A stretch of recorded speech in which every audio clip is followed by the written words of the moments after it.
And I was telling people, I'm going to start a yoga school. And they say, no, it's not going to work. It's too exotic. It was the only yoga school in the whole county at that time. And I said, you know what? All people, they want to be healthy and they wish to be happy, no matter the country, no matter the language. I will start and we will see. So when I started the school, in the first group, I had 70 people, 70. Me speaking in English to them in a small town where they were not accustomed to having classes in English. So perseverance, tenacity. Heroes are an inspiring group of people. Every one of them, from the larger-than-life comic book heroes you see on the big silver screen, to everyday heroes that let us live the privileged lives we do. Every hero has a story to tell, from the doctor saving lives at your local hospital, to the war veteran down the street who risked his life for our freedom, to the police officers and the firefighters who risk their safety to ensure ours. Every hero is special and every story worth telling. But there is one class of heroes that I think is often ignored: the entrepreneur, the creator, the producer, the ones who look at the problems in this world and think to themselves, you know what, I can fix that, I can help people, I can make a difference. Then they go out and do exactly that by creating a new product or introducing a new service. Some go on to change the world. Others make a world of difference to their customers. Welcome to The Hero Show. Join us as we pull back the masks on the world's finest heropreneurs and learn the secrets to their powers, their success, and their influence, so you can use those secrets to attract more sales, make more money, and experience more freedom in your business. I'm your host, Richard Matthews, and we are on in 3, 2, 1. Hello and welcome back to The Hero Show. My name is Richard Matthews and I'm live on the line today with Georgiana Danet. Georgiana, are you there? Yes, I'm here. Hi, Richard. How are you today? I am doing wonderful. And Georgiana, you said before we got on the line, you're coming to us all the way from Sweden across the pond. Is that right? Yes, there is. Awesome. So I really look forward to visiting Sweden someday in my life. I have it's on my bucket list of places to go. But for our audience who is following along with our journey, we travel full time, and we are currently still in Kissimmee, Florida in our travels. That's where we've been sort of stuck for our whole coronavirus thing here in the States. So we can't travel as much because of all the restrictions they have in place. So anyways, that's where we're coming in from. So what I want to do real quick for you, Georgiana, is run through a quick introduction, and then we'll get in and start talking about your story. Sound good? Wonderful. Awesome. So Georgiana is a spiritual teacher, outright optimist, and lover of positivity, and she runs the Holistic Life Hub, which is an online hub with the mission of inspiring and offering practical tools in the form of online masterclasses and resources to anyone who wants to turn your life into a source of balance, health, and harmony.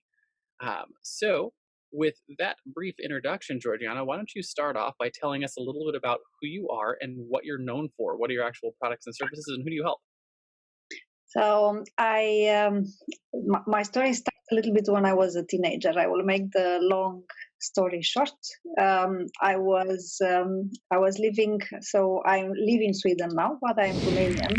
So I lived in Romania, which was a communist country with a dictator, and everything related to spirituality was forbidden. I think it was the only country in the world doing that like that.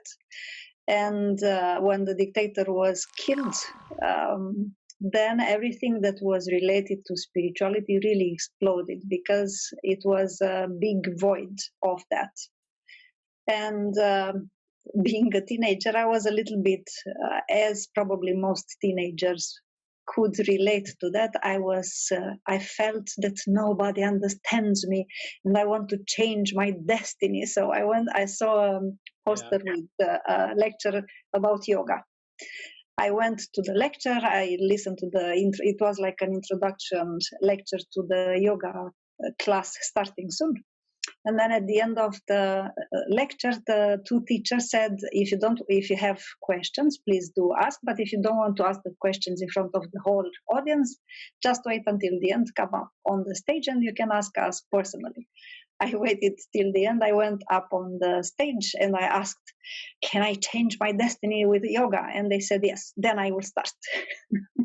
So I started practicing yoga 31 years ago. And the main idea was this. I wanted to change my destiny, but starting to practice, I understood that yoga, it's a very complex system which does much more than just that. So I wanted to pay it forward, and I started teaching it myself after approximately 3 years after I myself started. And then I really was hooked into it. I still am, because it transformed my life completely to the better. So I'm very passionate about helping others with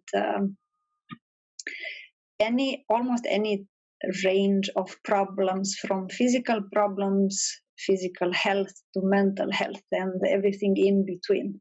Right now, I am focused mostly on helping people eliminate stress, especially because nowadays I notice, also because of the current situation with the so-called pandemic, it's really an unprecedented and very stressful situation. So now I focus on helping people understand what stress is, what it is, the root cause of stress, and eliminating stress, not only managing, because you manage stress, you just go in and circle. You get stressed, you manage it, you get stressed, you manage it, and so on. But if you understand what is the root cause of it and you eliminate it, then you will get stress-free, and you will have to stay stress-free, so to say. Awesome. So in all of that, how did you sort of get into running your holistic life hub? Was that just sort of like natural outgrowth of practicing the yoga? And you started helping other people do the same thing? Like how did that happen for you? I started teaching the holistic yoga system for 28 years ago, and I still do. I run a non-profit association, which is offline. But then a couple of years ago, I came up with this idea. I can actually reach more people if I also do it online. So this is how I started with Holistic Life Hub, with online courses, because even if I travel quite a lot, I have been invited to 15 countries so far. Still, I'm one person having 24 hours per day. So I can help. I thought that I can help more by starting an online hub. That was the idea. Awesome. So it was, if just to recap real quick, you started in a communist country where any sort of religious study at all was completely banned. Is that right? Yes, but I started right after the dictator was killed, and the so-called democracy was installed. Was installed. Yeah, yeah, that's really interesting because, like, for a lot of our listeners who are mostly going to be American or British or Australian, they're not used to, like, in our lifetimes, we haven't experienced anything like that. No, and I really wish that you will never experience, because it was not the life anybody should have, really. Yeah, absolutely. So it was, after you sort of had some of the basic freedoms installed in your country, you're able to move into actually doing things that changed your life. That's where you found the yoga and sort of got direction for your life and moved that into now. You said 28 years later, you teach people online. You have a nonprofit organization that you teach yoga, and you have classes and whatnot that you teach online for holistic health. Is that about right? Yes, exactly. So basically, I run two. I will never call them businesses. So I run two spiritual schools. The offline, which is a non-profit, so I don't take paid anything for it, and then the online, which is I do my best to support myself with the help of it. Awesome. So from communist dictatorship to running two successful organizations. So that's really cool. It's a really cool origin story, right? We talk on the show all the time about it. Every good comic books hero has an origin story. It was really cool to share yours and hear yours from that perspective, right? Because most of the people we have on this show are, like I said, they're Americans who grew up with that freedom. So to sort of see that transition into having that freedom, be able to grow your business the way that you have, that's really cool.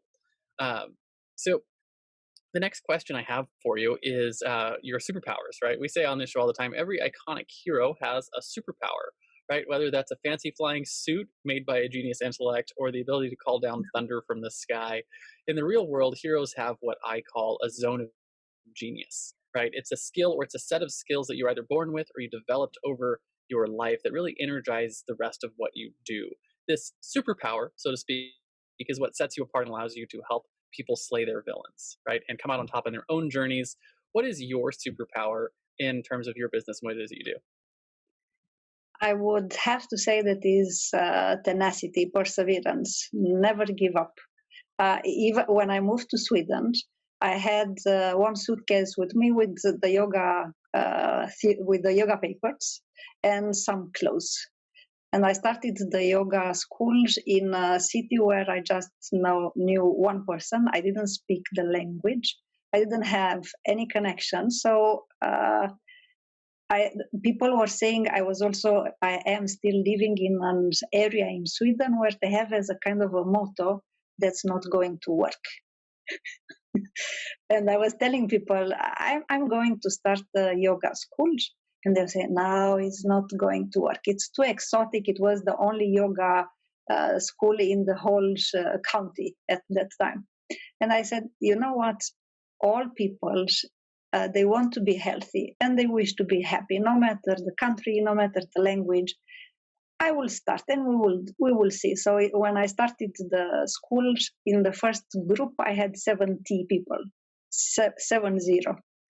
Me speaking in English to them in a small town where they were not accustomed to having classes in English. So perseverance, tenacity. And I was sending to one of my friends a caricature with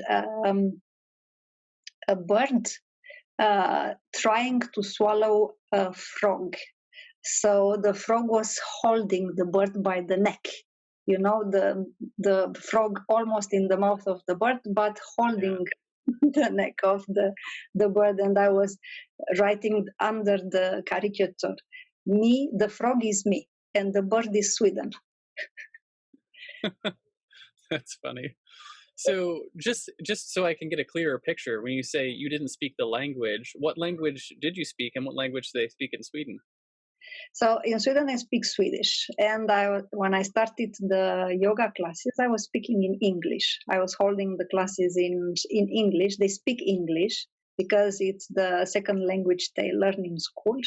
So first language is Swedish and then English. But they are not used to having classes in another language than their own.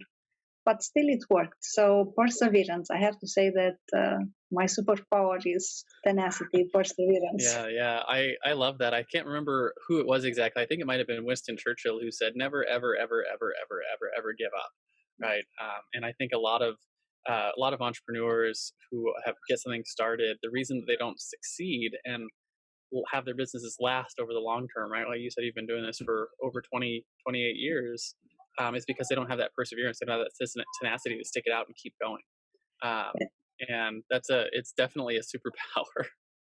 And just as a funny thing, we had a lot of I had a lot of difficulties with non-profit organizations, but still I never gave up.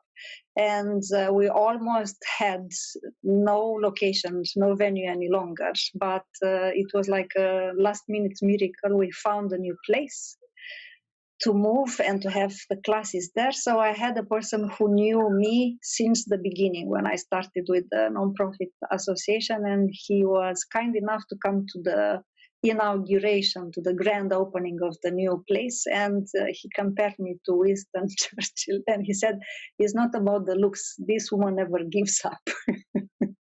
That's awesome to be compared to someone like Winston Churchill.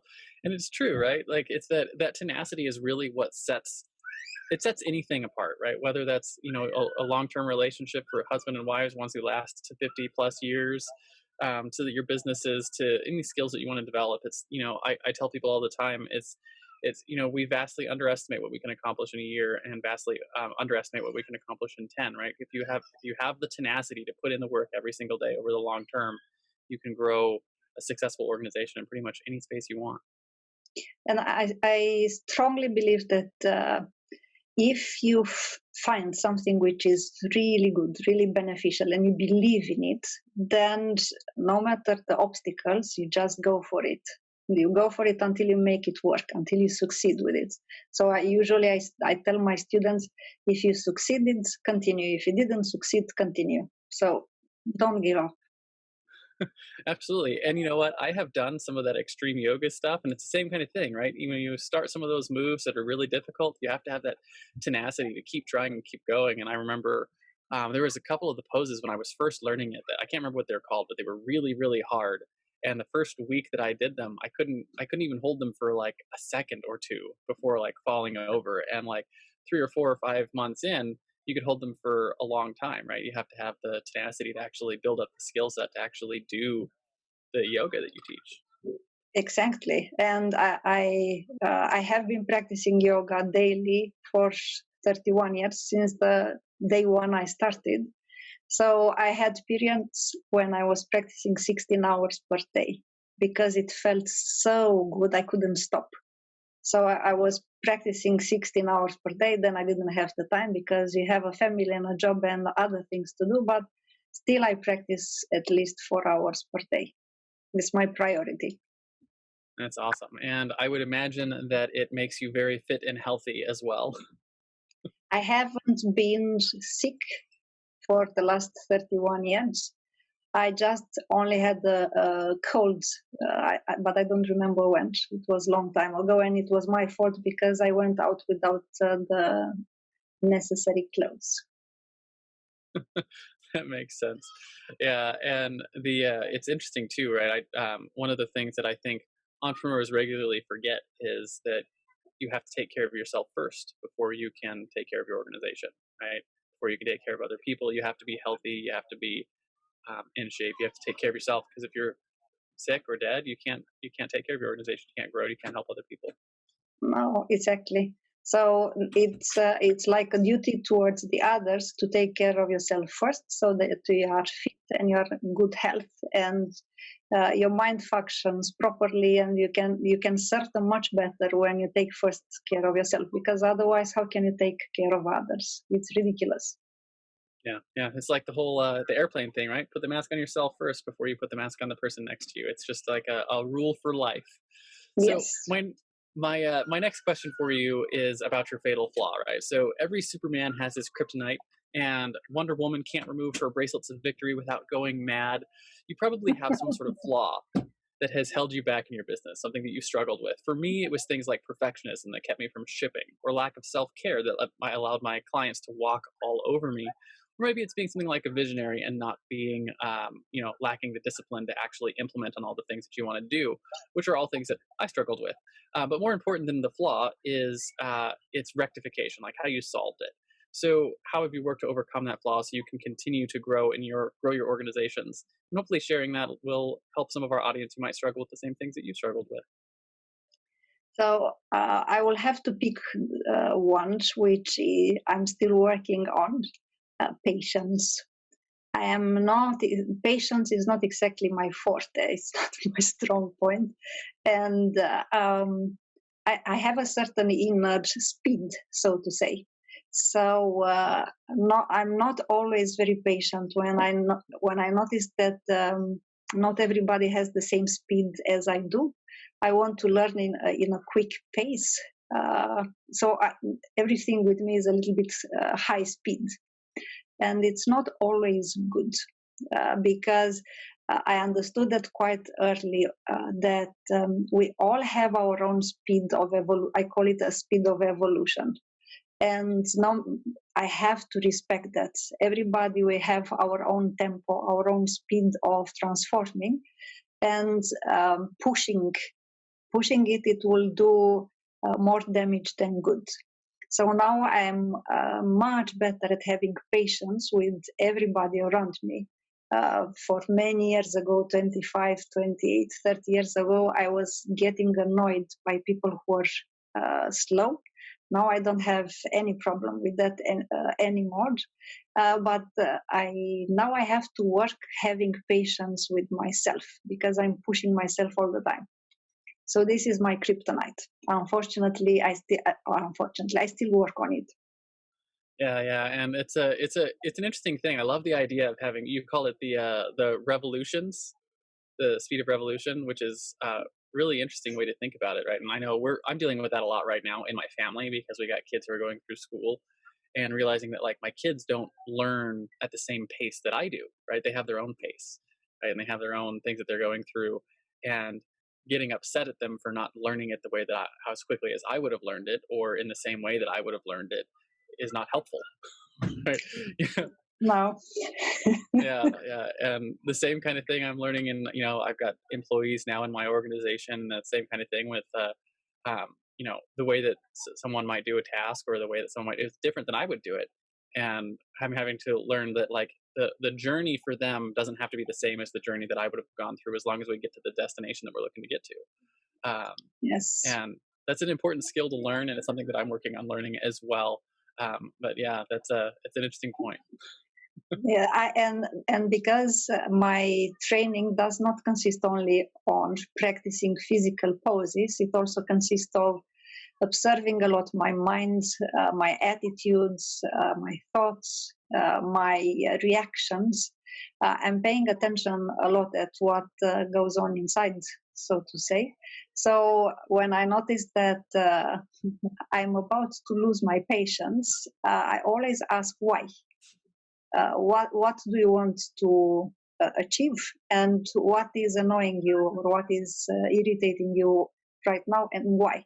And then this is enough to understand that many times what makes me a little bit irritated when things go slow is my ego.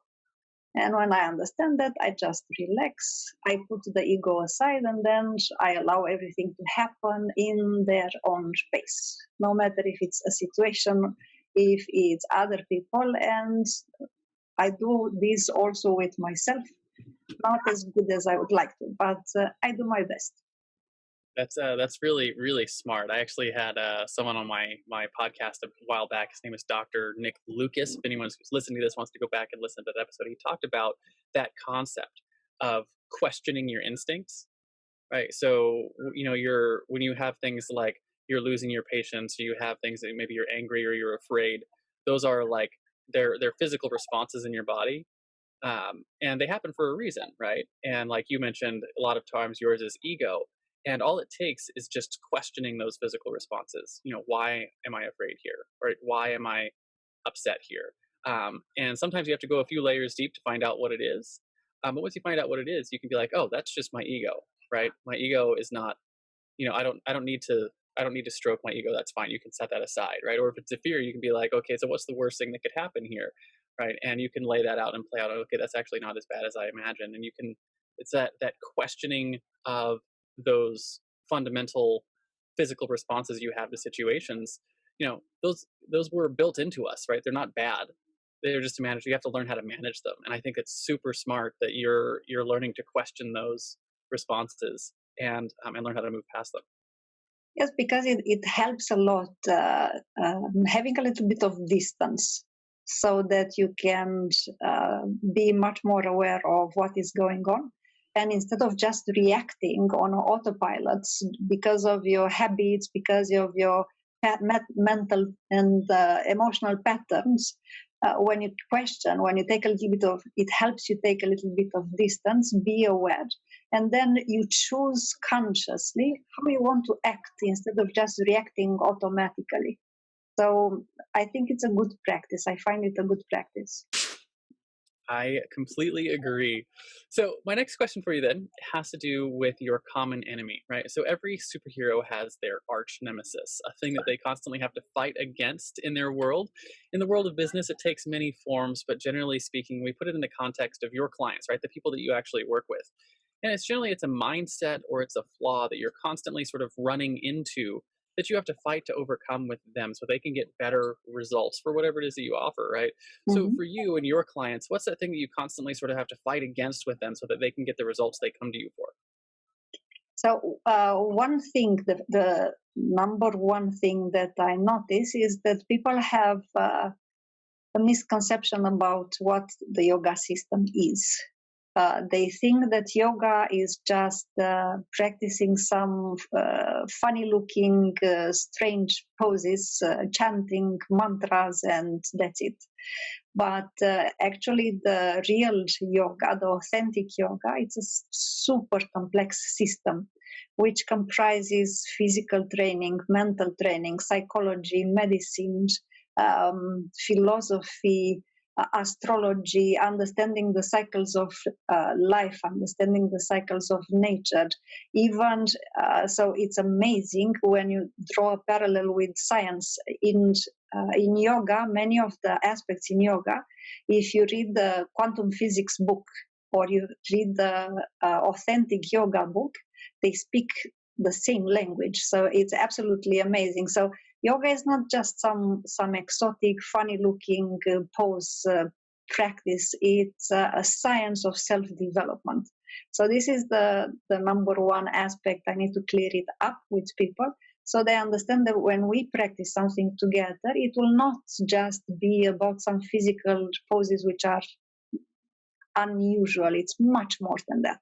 My question then, in sort of in response to that, is how does understanding what they're doing change the outcome they get, right? So if you're looking at we're doing these complex poses, whether or not you understand the system, you might still get the physical benefits, but does understanding everything that's going into it actually change the results that people get?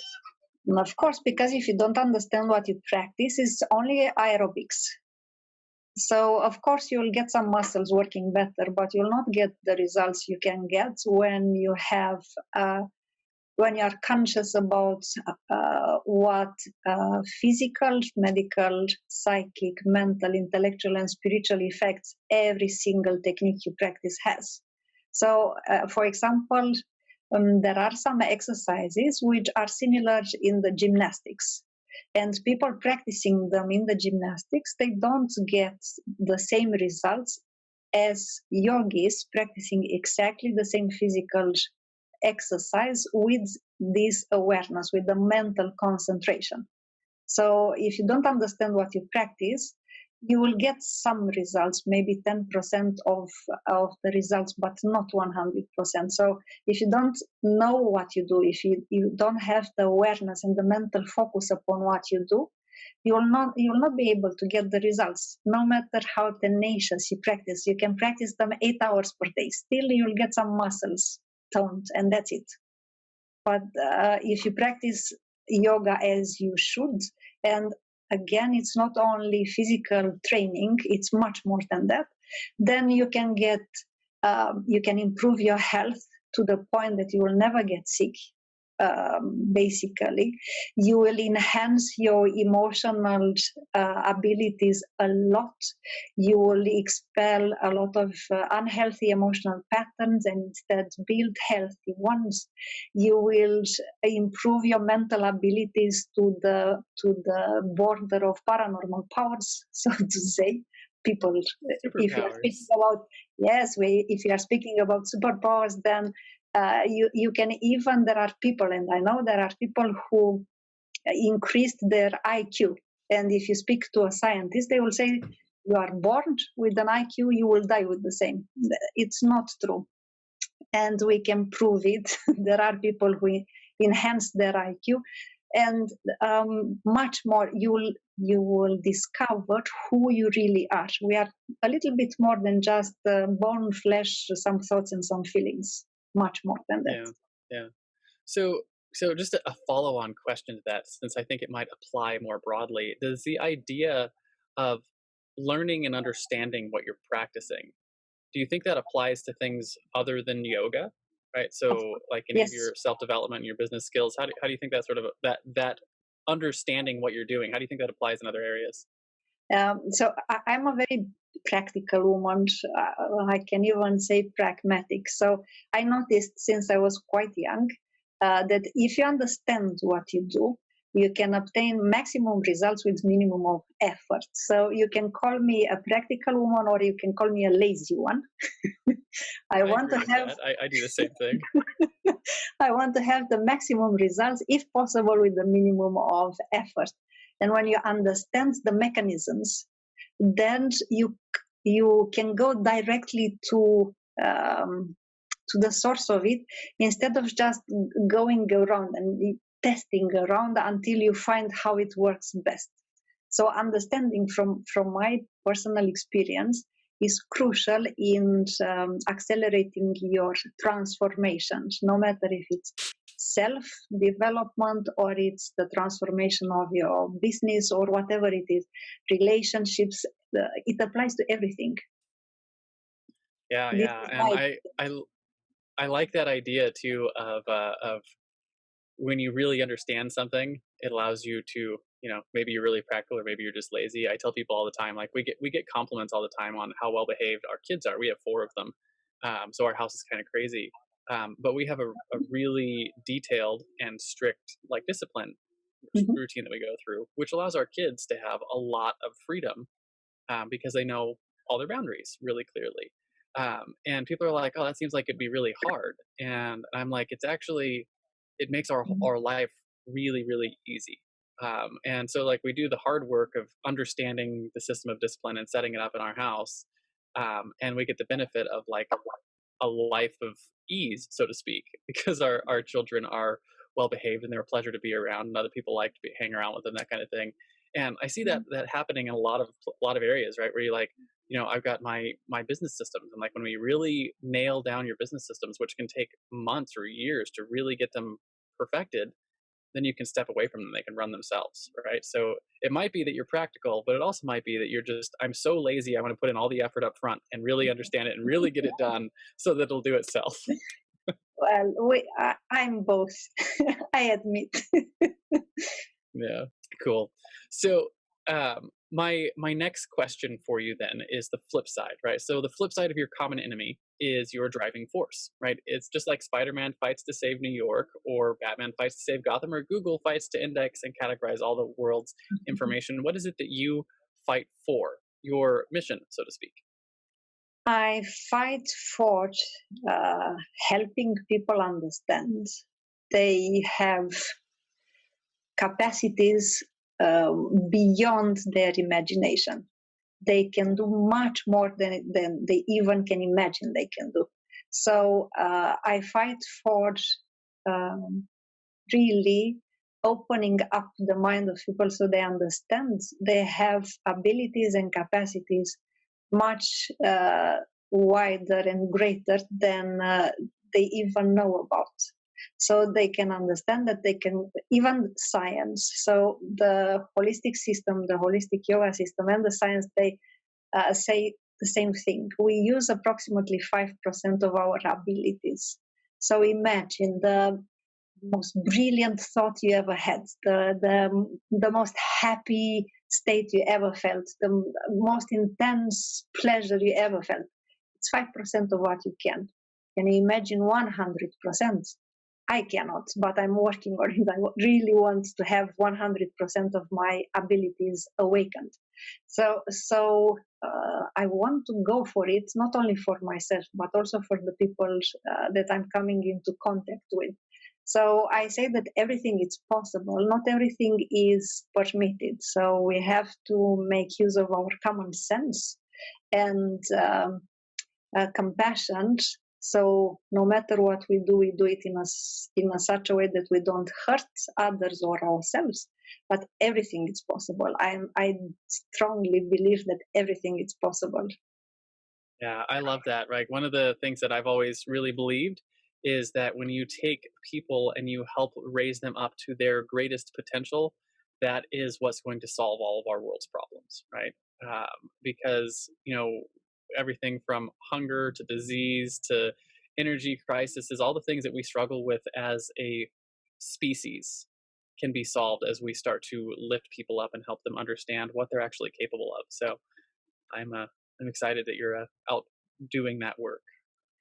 Yes, because if everybody will be having a good state of health, and they will be happy and content and at peace and stress-free, just imagine the whole population having that as a basic level. Of course, the world in which we live will look totally different. Yeah, everything would get better as a result, right? Because they would be able to turn their attentions to solving the problems and improving the human condition. So Definitely. And in time, I believe that in time, there will be almost no problems left to solve when everybody will just be, the holistic yoga system says that our natural state is perfect health and unconditional happiness. Anything else but that is not our natural state. So imagine everybody just enjoying their natural state, perfect health, unconditional happiness.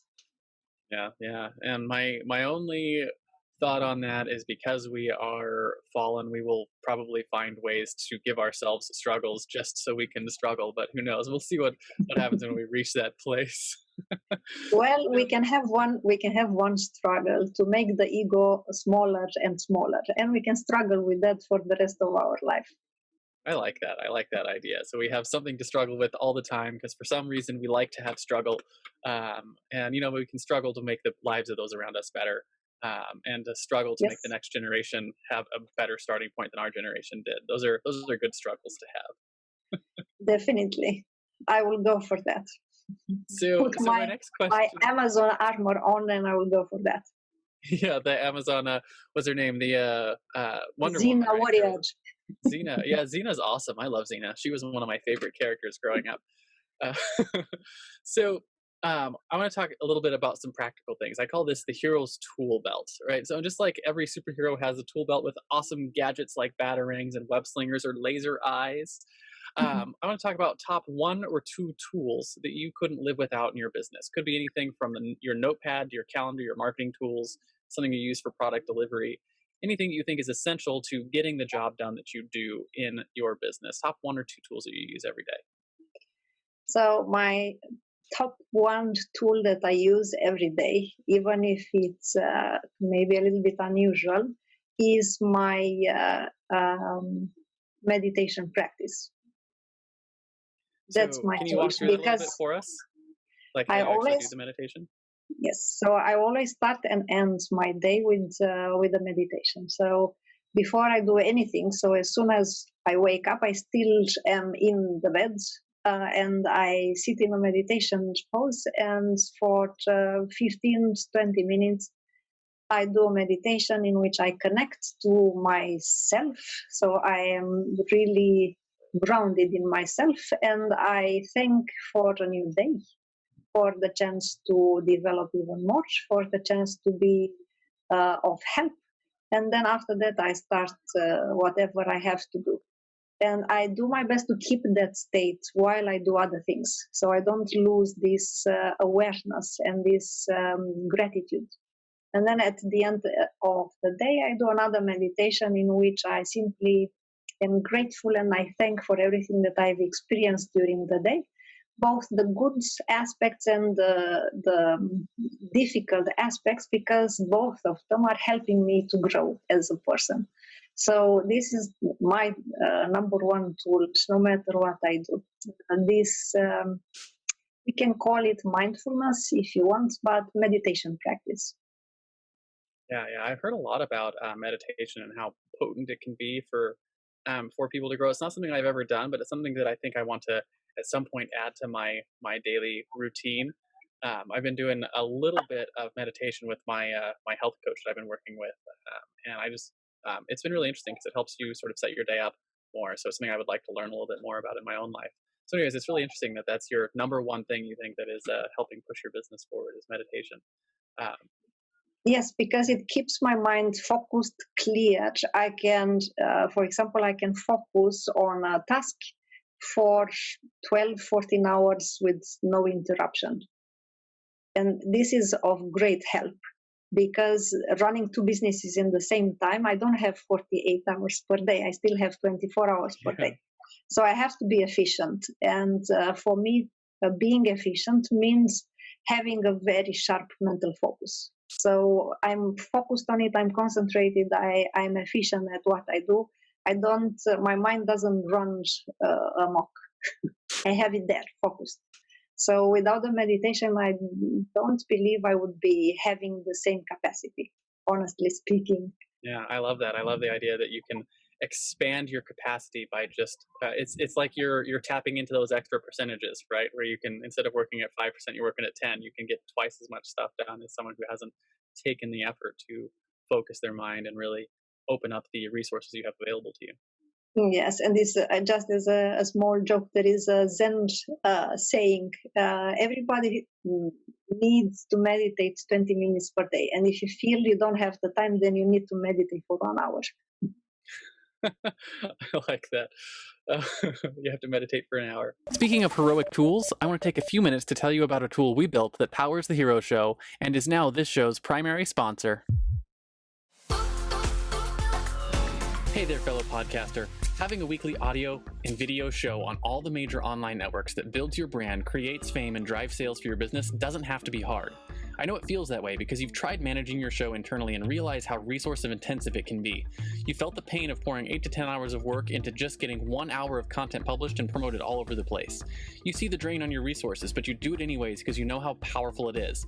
Heck, you've probably even tried some of those automated solutions and ended up with stuff that makes your brand look cheesy and cheap. That's not helping grow your business. Don't give up though. The struggle ends now. Introducing Push Button Podcasts, a done-for-you service that will help you get your show out every single week without you lifting a finger after you've pushed that stop record button. We handle everything else: uploading, editing, transcribing, writing, research, graphics, publication, and promotion, all done by real humans who know, understand, and care about your brand almost as much as you do.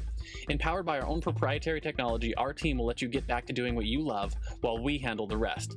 Check us out at pushbuttonpodcast.com/hero for 10% off the lifetime of your service with us, and see the power of having an audio and video podcast growing and driving micro celebrity status and business in your niche without you having to lift more than a finger to push that stop record button. Again, that's pushbuttonpodcast.com/hero. See you there. And now we're back to the Hero Show. Move on a little bit and talk about your own personal heroes. Right, so every hero has their mentors. Frodo had Gandalf, Luke had Obi-Wan Kenobi, Robert Kiyosaki had his rich dad, and Spider-Man had his Uncle Ben. Who were some of your heroes? Were they real-life mentors? Were they speakers or authors, peers who were maybe a couple years ahead of you? And how important were they to what you have accomplished over the years with your organizations?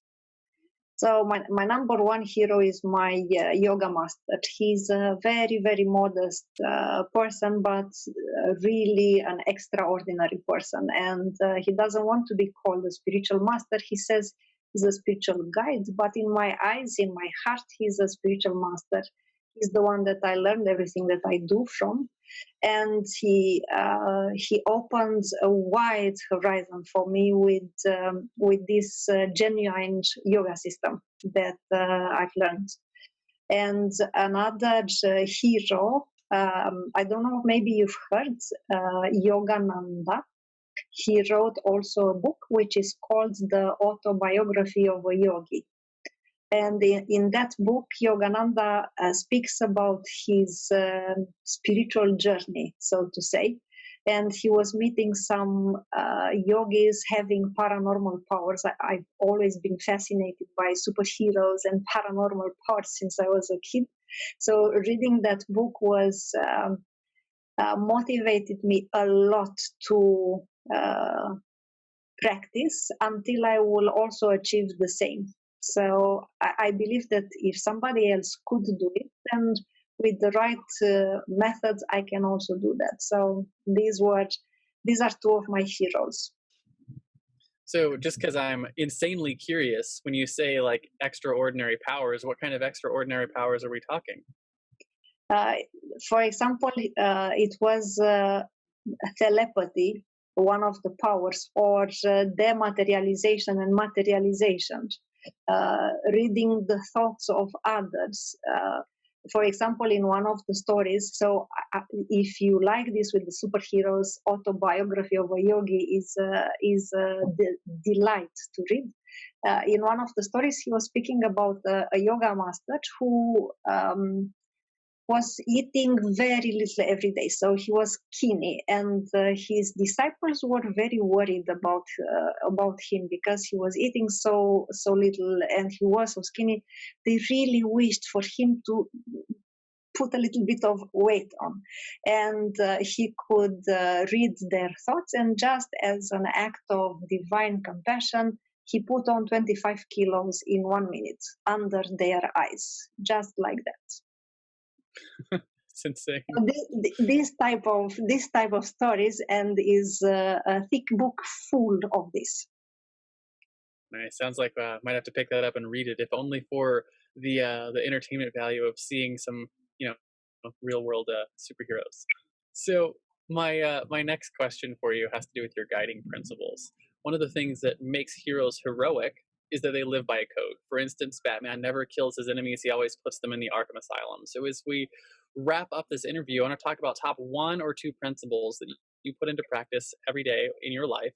Maybe something you wish you'd known when you first started out on your own hero's journey all those years ago. Right now, in the place where I am, and I'm not speaking about the physical place, I would say that the number 1 value is compassion. And this ability of self-sacrifice in the service of others. And they go hand in hand. If you don't have compassion, you'll not be very good at sacrificing yourself for the good of others. So right now, this is what motivates me the most. Yeah, I really like that. Right, and one of the things that I talk about all the time on this show and in my life with my kids and my family is the idea that everything you do should be in service of others. Right, whether that's running a podcast like this and taking the time to really listen to the other person and hear their stories, or it's your services that you offer in your business, or it's building a relationship with your kids, your wife, right? It's all in service to the other person, and realizing that, like, hey, it's that whole self-sacrifice that when you put the other person first, your needs get met on the backside. It comes back to you, right? Because that's just sort of it's the law of the universe, so to speak. That's how the world works, and learning how to operate that way it's a difficult thing, but it's something I think it's really worthwhile to think through everything you're doing and how are you doing this in service of other people. Yes, and for example, the holistic system, the holistic yoga system, is having several types of yoga. So if you say that you practice yoga, you say nothing. You need to put a prefix to it and say, I practice hatha yoga, or I practice Kundalini yoga, or you can say I practice integral yoga or holistic yoga, which means the whole system. And in one of the forms, it says like this: my greatest happiness is to make the other one happy. If we will be raised like this since we are kids, instead of I need to find somebody to make me happy, many things will be quite different. I completely agree. I was just having that conversation with my son earlier today about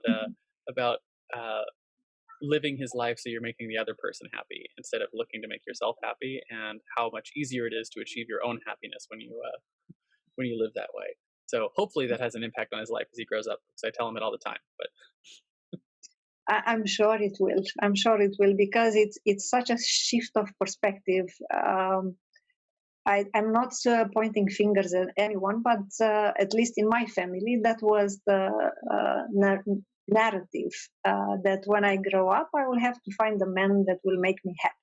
And then thankfully, I started with the yoga when I was a teenager, and I learned that my greatest happiness will be to make somebody else happy, and it helped me a lot. So I'm sure that it will help also your sons, your kids. Yeah. It's one of the, I tell people all the time, it's the secret to my happy relationship with my wife, is that pretty much everything I do for her, I try to figure out how I can make her happy today, how I can put a smile on her face. Whether that's, buying her a Snickers bar when I come back from the grocery store or something like that. I'm always trying to figure out what's another way I can make my wife smile today. And, it's one of those things that I can't control what she does for me. Right? I can't control her. I can't control the people around me. The only thing I have control over is the things that I do. So if I live that way in all of my relationships, it's amazing the kind of reciprocity you get back from people, right? Yes. Because it changes the game, and it's something that you have control over, which I think is the coolest part, right? Because if you want to change the way that everyone interacts with you, you can change yourself. Right? You can be the one who's like, how can I make the other person happy? How can I serve them.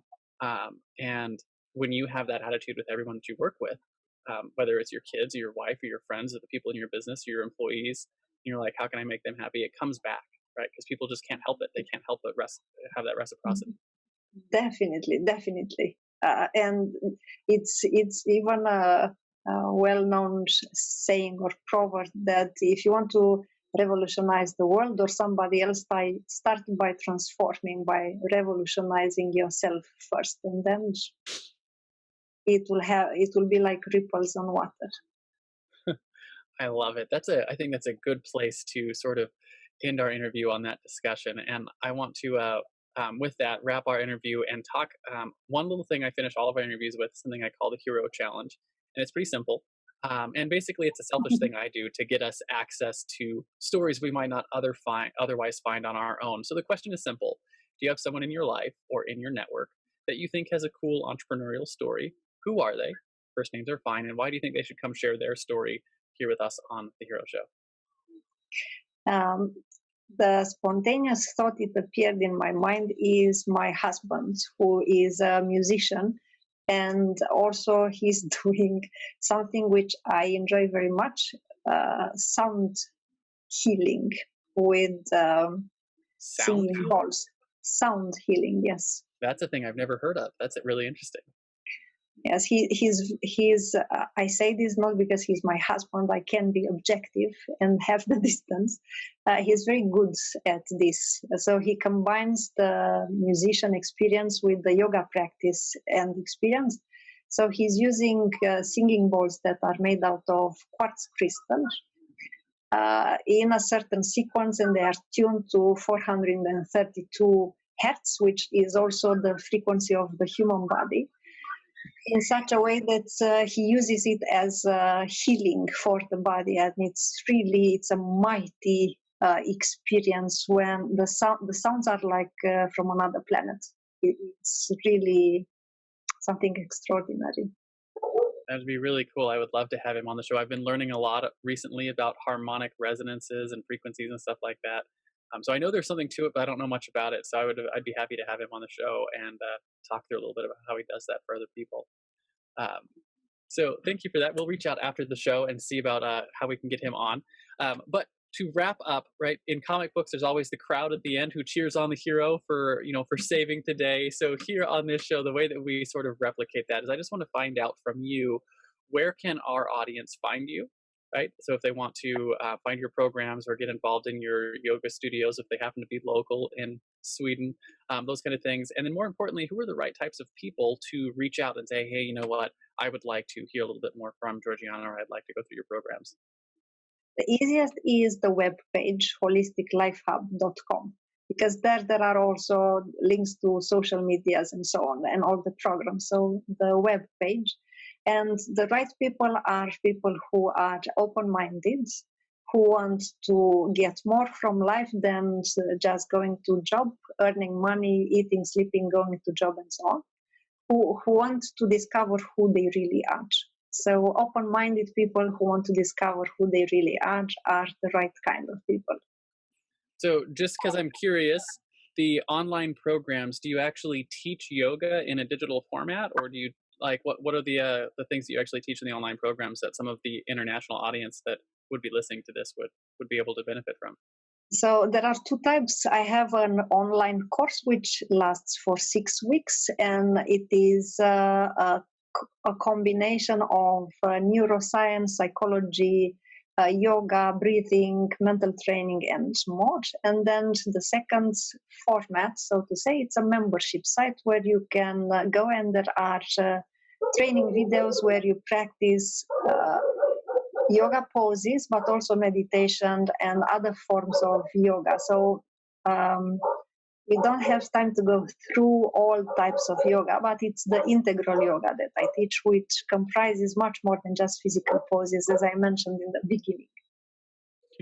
Awesome. Well, Georgiana, thank you so much for coming on the show today. It's been a pleasure speaking with you and getting to learn a little bit more about the integral yoga and the more deep aspects of it than those of us in America might not always hear about, right? Because we hear a lot about the poses and things like P90X and the extreme yoga and that kind of stuff, which is all physical.